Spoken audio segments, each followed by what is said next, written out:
প্রিয় ছাত্রছাত্রী, তোমরা চোখ রেখেছো এডু ক্রিয়েটিভ ইউটিউব চ্যানেলে। আজ একটি নতুন টপিক আমরা একটু আলোচনা করব, যে টপিক আলোচনার মাধ্যমে আমাদের সামনে অনেক ধরনের প্রশ্নের উত্তর আমরা করতে পারবো, নতুন নতুন প্রশ্ন আমরা জানবো। শুধু তাই নয়, আমরা যারা মাদ্রাসা সার্ভিস কমিশন বা স্কুল সার্ভিস কমিশনের প্রস্তুতি নিচ্ছি তাদের ক্ষেত্রে আজকের এই ভিডিও অত্যন্ত গুরুত্বপূর্ণ, কারণ এখানে আমরা এক্সাম ওরিয়েন্টেড প্রায় 26টি এমসিকিউ আলোচনা করব, যেগুলো তোমাদের পরীক্ষাতে প্রস্তুতিতে বা তোমরা যেভাবে প্রস্তুতি নিচ্ছ সেই প্রস্তুতিতে সাহায্য করবে। সেই জন্য মনোযোগ সহকারে ভিডিওটি দেখো। আর কোনো অংশে যদি কোনো সমস্যা থাকে তোমরা অবশ্যই কমেন্ট করতে পারো, লাইক করো যদি ভালো লাগে, আর চ্যানেলে যদি প্রথম হও চ্যানেল অবশ্যই সাবস্ক্রাইব করবে, যাতে পরবর্তীকালে নতুন নতুন যে সমস্ত ভিডিও আমি আপলোড করব তা সরাসরি তোমার সামনে পৌঁছে যাবে।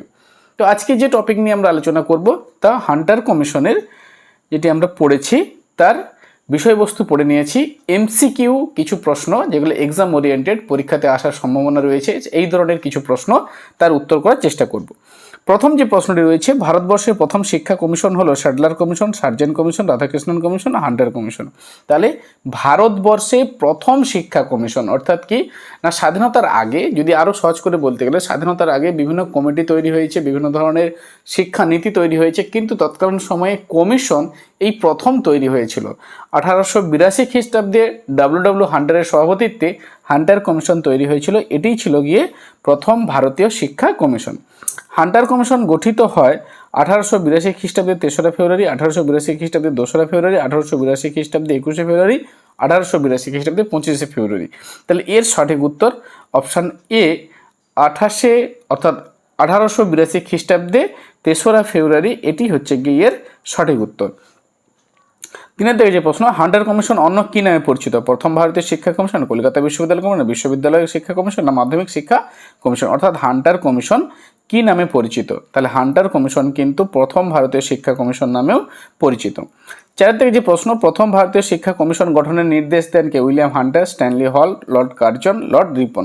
তাহলে লর্ড রিপন তিনিই কিন্তু প্রথম ভারতবর্ষের শিক্ষাক্ষেত্রে একটি সমীক্ষা করার জন্য, অর্থাৎ উডের ডেসপ্যাচ যে 1854 সালে গ্রহণ করা হয়েছিল, সেই ডেসপ্যাচ আমাদের জন্য কতটা কার্যকরী হয়েছে বা তার ফলাফল কেমন সেটা বিষয়ে জানার জন্য, আর প্রাথমিক এবং মাধ্যমিক শিক্ষাক্ষেত্রে কিছু উল্লেখযোগ্য সুপারিশ প্রদানের জন্যই কিন্তু লর্ড রিপন তিনি এই কমিশন গঠনের নির্দেশ দিয়েছিলেন।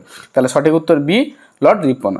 পরের দিন আমরা দেখতে পাচ্ছি 5-এর দিকে যে প্রশ্নটি রয়েছে, প্রথম ভারতীয় শিক্ষা কমিশনের সভাপতি হলেন William Hunter, Lord Ripon, Lord Curzon, Charles would. অর্থাৎ প্রথম ভারতীয় শিক্ষা কমিশন তার সভাপতি কে ছিলেন? সঠিক উত্তর উইলিয়াম হান্টার, অপশান এ এর সঠিক উত্তর। 6-এর দিকে যে প্রশ্ন রয়েছে, হান্টার কমিশন গঠিত হয়ে 12 জন সদস্যদের নিয়ে, 15 জন সদস্য, 10 জন সদস্য, 20 জন সদস্য নিয়ে। তাহলে হান্টার কমিশন কিন্তু 20 জন সদস্য নিয়ে কিন্তু তৈরি হয়েছিল। এর মধ্যে আমরা 7-এর দিকে যে প্রশ্ন, হান্টার কমিশনের রিপোর্টে ছিল 121টি প্রস্তাব, 220টি, 222টি, 122টি। তাহলে অপশান সি এর সঠিক উত্তর, 222টি প্রস্তাব এই কমিশনের রিপোর্টে ছিল। এরপরে আমরা দেখতে পাচ্ছি হান্টার কমিশনে উচ্চশিক্ষায় কোন শিক্ষা বাধ্যতামূলক করা হয়? নৈতিক শিক্ষা, ধর্মীয় শিক্ষা, বৃত্তিমূলক শিক্ষা, কোনোটি নয়। হান্টার কমিশনে কিন্তু নৈতিক শিক্ষাকে উচ্চশিক্ষায় বাধ্যতামূলক করা হয়েছিল। 9-এর থেকে যে প্রশ্ন, আনন্দমোহন বসু সদস্য ছিলেন কোন কমিশনের? আমরা দেখব উডের ডেসপ্যাচ, হান্টার কমিশনের, স্যাডলার কমিশনের, সার্জেন্ট কমিশনের। অর্থাৎ আনন্দমোহন বসু তিনি কিন্তু ছিলেন হান্টার কমিশনে ভারতীয় সদস্য। এরপর 10-এর থেকে যে প্রশ্ন, খুব গুরুত্বপূর্ণ এবং খুব সুন্দর একখানি প্রশ্ন, হান্টার কমিশনে কোর্স এ বলতে কি বোঝায়? পাঠ্যক্রম হবে সাহিত্য বৈজ্ঞানিক, পাঠ্যক্রম হবে বুঝবুঝে বা বৃত্তিমূলক। এবার দেওয়া আছে ক সঠিক, খ সঠিক, ক খ উভয় সঠিক বা কোনোটিই নয়।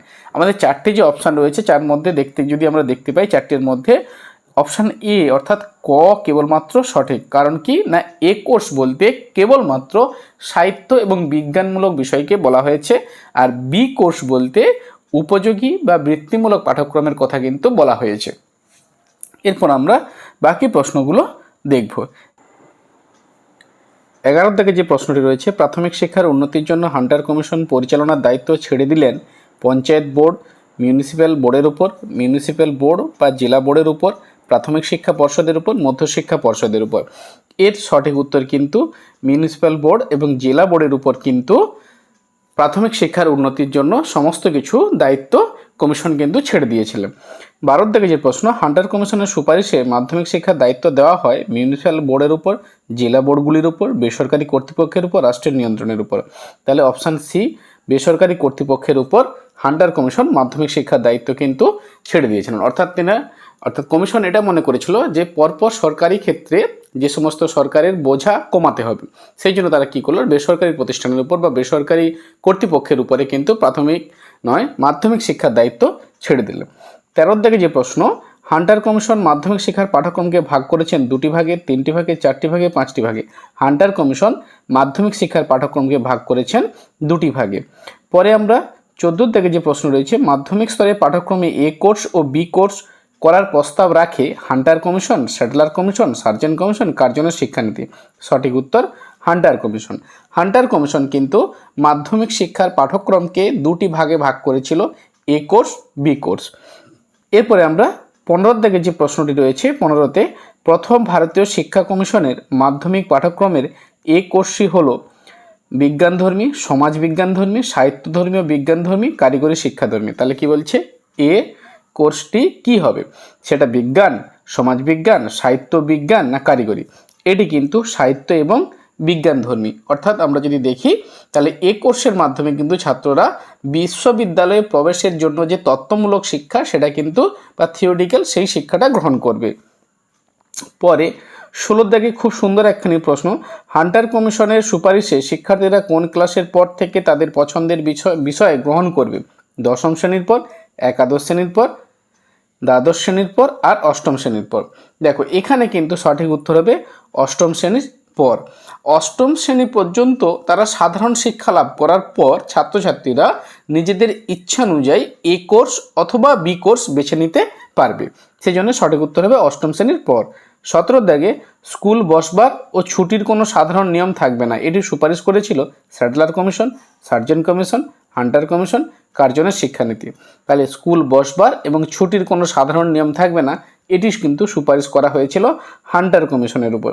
কারণ কি ছিল না, কারণ হান্টার কমিশন মনে করেছিল যে প্রাথমিক শিক্ষার ক্ষেত্রে স্কুল বসবার এবং ছুটি হওয়ার যদি নিয়মকানুন একই থাকে, অর্থাৎ কঠোর বিধিনিষেধের মধ্যে থেকে যদি প্রাথমিক শিক্ষাকে পরিচালনা করা হয়, তাহলে কিন্তু প্রাথমিক শিক্ষা জনগণের মধ্যে সেভাবে আগ্রহ সৃষ্টি করতে পারবে না।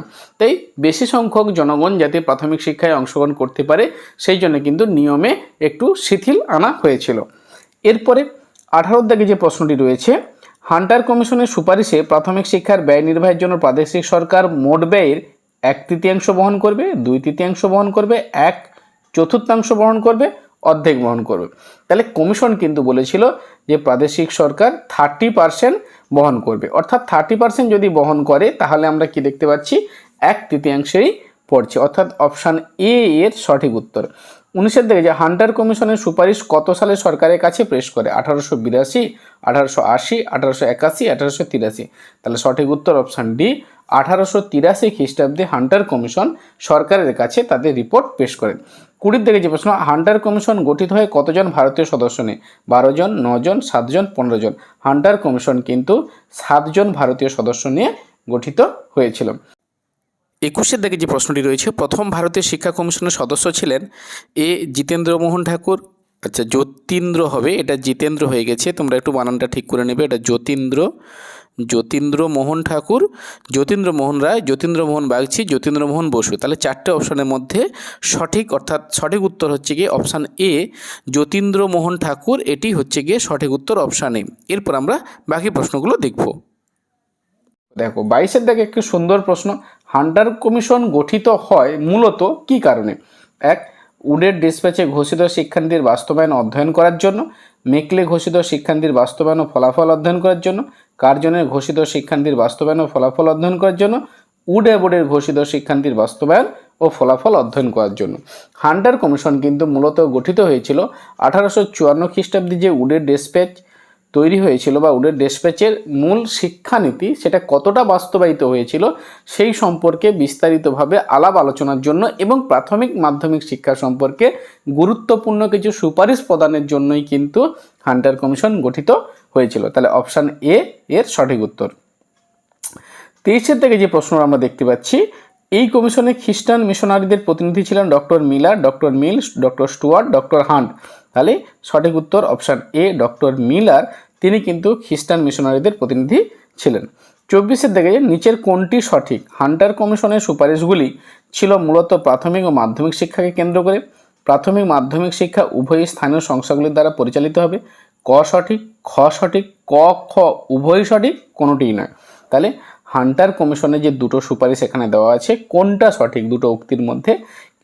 কেবলমাত্র অপশান এ অর্থাৎ ক সঠিক। প্রাথমিক শিক্ষা কিন্তু স্থানীয় সংস্থাগুলোর উপর পরিচালনার দায়িত্ব দেওয়া হয়েছিল, কিন্তু মাধ্যমিক শিক্ষাকে কিন্তু বেসরকারি পরিচালনার ওপর বা বেসরকারি ক্ষেত্রে কর্তৃপক্ষের হাতে কিন্তু মাধ্যমিক শিক্ষার দায়িত্ব দেওয়া হয়েছিল। সেই জন্য অপশান ক অপশান সঠিক হবে, কারণ খ স্টেটমেন্টটা ভুল আছে। এরপরে আমরা 25-এর দাগে যে প্রশ্ন রয়েছে আমাদের সামনে, হান্টার কমিশনে কোর্স বি বলতে কি বোঝায়? পাঠ্যক্রমের সাহিত্য বৈজ্ঞানিক না পাঠ্যক্রমের উপযোগী বৃত্তিমূলক পাঠ্যক্রম? ক সঠিক, খ সঠিক, ক খ উভয় সঠিক, কোনোটাই না। তাহলে এখানে কিন্তু বি কোর্স বলতে কেবলমাত্র ব্যবহারিক জীবনের উপযোগী ও বৃত্তিমূলক কারিক্রম যেটা রয়েছে, বৃত্তিমূলক যে কারিক্রম এই পাঠ্যক্রম রয়েছে, কারিকুলাম, এই পাঠ্যক্রমটি কেবলমাত্র হান্টার কমিশনে বি কোর্স নামে পরিচিত। তাহলে কি বললাম? পাঠ্যক্রম হবে জীবন উপযোগী অথবা বৃত্তিমূলক পাঠ্যক্রম, এই বিষয়টি নিয়েই কোর্স বি তৈরি হয়েছে। তাহলে যদি আমরা দেখি খ অপশানটি কেবলমাত্র সঠিক হয়েছে। এরপরে আরেকটি প্রশ্ন আমরা দেখতে পাচ্ছি, 26-এর দাগে একটি প্রশ্ন রয়েছে, হান্টার কমিশন ভারতীয় শিক্ষার ইতিহাসে একটি উল্লেখযোগ্য পদক্ষেপ হলেও এই কমিশন ভীষণভাবে সমালোচিত হয়েছে কোন দিক থেকে? মাধ্যমিক স্তরে যে দ্বিমুখী শিক্ষার কথা বলেছিল তা বাস্তবে তেমনভাবে কার্যকরী হয়নি। মাধ্যমিক শিক্ষার ভাষার মাধ্যম কী হবে সে বিষয়ে অনেকটা দ্বিধা সংকোচগ্রস্ত ছিল। এমনকি নিম্নতম মাধ্যমিক স্তরেও মাতৃভাষা যে শিক্ষার মাধ্যম হবে এই বিষয়ে কমিশনের কোনো সুস্পষ্ট মন্তব্য ছিল না। তাহলে দেখো তিনটেই কিন্তু সঠিক, অর্থাৎ সমালোচনার দিক থেকে তিনটি অপশানই সঠিক রয়েছে। এবং ডিতে বলা আছে উপরের সবগুলি সঠিক। তাহলে উপরের যদি সবগুলি যদি সমালোচনার দিক হয় তাহলে অপশান ডি হবে গিয়ে এর সঠিক উত্তর।